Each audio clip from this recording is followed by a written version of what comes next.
Selamat datang di materi perkuliahan praktik elektronika dasar. Pada kesempatan kali ini kita akan mempelajari tentang hukum Ohm. Hukum Ohm merupakan hukum dasar dalam teknik elektronika, di mana di sini nanti kita akan melihat perbandingan atau hubungan parameter antara tegangan, arus, dan hambatan. Nah, secara matematis, persamaan hukum Ohm ini ditulis sebagai V sama dengan I kali R. Nah, seperti yang ada pada lab sheet Anda. Karena menyesuaikan dengan bunyi hukum Ohm yang bunyinya kurang lebih besar arus listrik yang mengalir melalui sebuah pengantar berbanding lurus dengan beta potensial dan berbanding terbalik dengan hambatannya.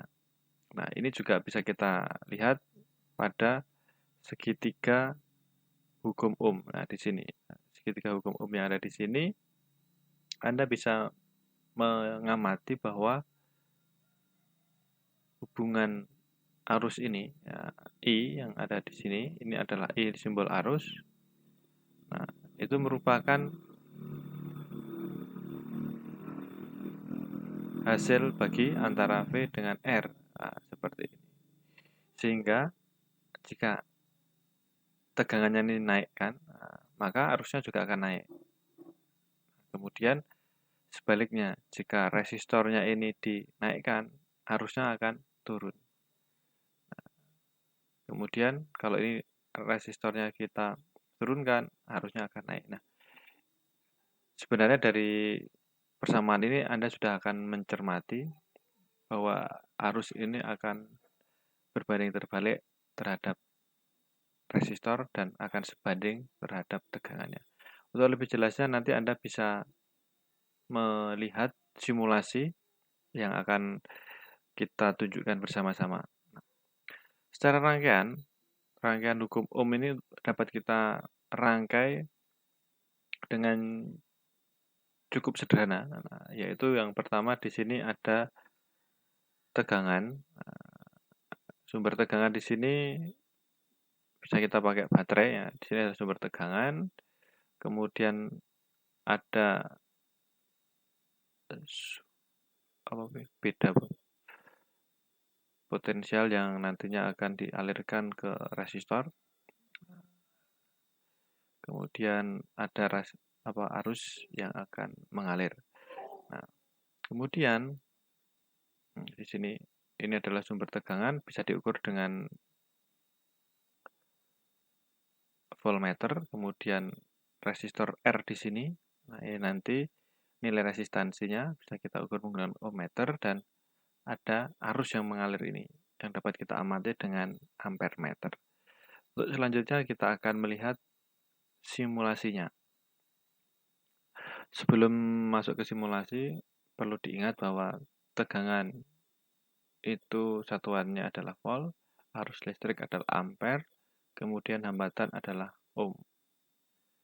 Jadi tegangan dan arus itu berbeda. Jadi untuk selanjutnya jangan sampai salah menyebut tegangan dengan arus ya. Itu merupakan parameter yang berbeda. Atau jangan sampai juga terbalik-balik ya. Arus satuannya volt, kemudian tegangan satuannya ampere. Nah, jangan. Jadi tegangan itu satuannya volt, arus satuannya ampere. Baik, untuk selanjutnya kita simak simulasinya.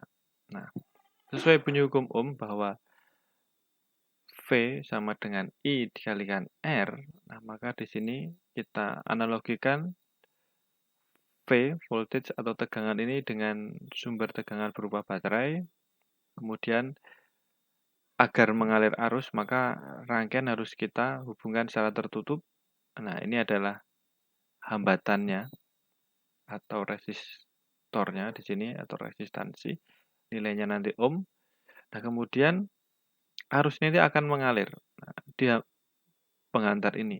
Ya, dalam hal ini disimbolkan dengan ditandai dengan adanya tanda panah ini. Nah, ini adalah arus. Baik, di sisi kanan ini adalah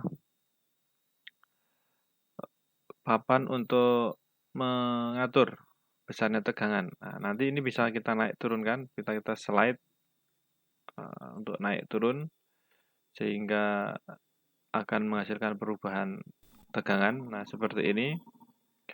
Ini kemudian resistansi bisa kita naik turunkan. Nanti Anda bisa mencobanya sendiri. Dalam simulasi ini Anda dapat mencoba pada link atau tautan yang akan saya tuliskan di deskripsi nanti. Nah, untuk pertama kali kita amati, yang pertama adalah besarnya arus atau hubungan arus terhadap tegangan V. Nah, apakah benar nanti sebanding? Nah, pertama kita amati seperti ini. Nah, Anda bebas nanti mau naikkan atau turunkan dulu. Nah, dalam hal ini tegangan 4,5 volt, hambatannya adalah 500 ohm, maka arusnya adalah 4,5 dibagi 500 ohm, maka akan muncul arus sebesar 9 mA. Nah, kemudian mari kita naikkan. Nah, kita naikkan menjadi 5, kemudian 6 dan seterusnya. Nah, Anda amati di sini adalah ada kenaikan arus. Nah, arus yang di sini akan semakin naik nilainya. Yang tadinya awalnya 9 mA sekarang menjadi 15,8. Kita naikkan lagi, maka dia akan semakin naik. Nah, seperti ini. Nah, kemudian dalam simulasi juga akan ada penambahan ini arusnya. Kalau kita turunkan, maka dia akan turun. Nah, ini sesuai dengan bunyi hukum Ohm bahwa saat tegangan kita naik turunkan, maka arusnya juga akan berbanding lurus atau sebanding. Nah, kemudian kita reset. Nah, terus selanjutnya kita amati pada sisi resistornya. Nah, saat resistor kita naikkan, nah, apa yang akan terjadi? Anda amati pada arusnya di sini. Saat resistor kita naikkan, nah, maka arusnya akan menjadi turun. Nah, tadinya 9,0 sekarang menjadi 4,8. Nah, begitu juga saat kita turunkan. Nah, maka di sini nilai resistornya akan semakin naik. Nilai arusnya akan semakin naik. Jadi seperti itu. Nah, jadi sesuai dengan bunyi hukum Ohm bahwa arus adalah nilainya itu sebanding dengan tegangan. Nah, tetapi berbanding terbalik dengan resistor atau hambatan. Artinya apa? Semakin besar tegangannya, maka arusnya juga akan semakin besar. Nah, tapi kalau resistornya semakin besar, arusnya akan semakin kecil. Jadi berbanding terbalik. Nah, untuk selanjutnya nanti Anda silakan mencoba untuk melakukan simulasi sendiri dengan mengubah-ubah nilai tegangan dan juga nilai arusnya. Kemudian Anda akan mengamati nilai arusnya. Saya ulangi, Anda akan praktik dengan cara mengubah-ubah nilai tegangannya, kemudian mengamati arusnya, dan Anda mengubah resistansinya, kemudian Anda akan mengamati arusnya. Nah, hasilnya nanti Anda catat di tabel pengamatan. Nah, nanti Anda isikan sendiri di situ, kemudian Anda tarik kesimpulan apakah sudah sesuai dengan bunyi hukum Ohm atau belum. Baik, demikian tutorial penjelasan singkat mengenai hukum Ohm. Silahkan nanti Anda mempelajari sendiri, melakukan simulasi sendiri. Apabila ada pertanyaan, silahkan Anda nanti bisa tuliskan di komentar, ataupun juga Anda bisa japri melalui WA pribadi saya. Selamat mencoba, selamat belajar, semoga sukses.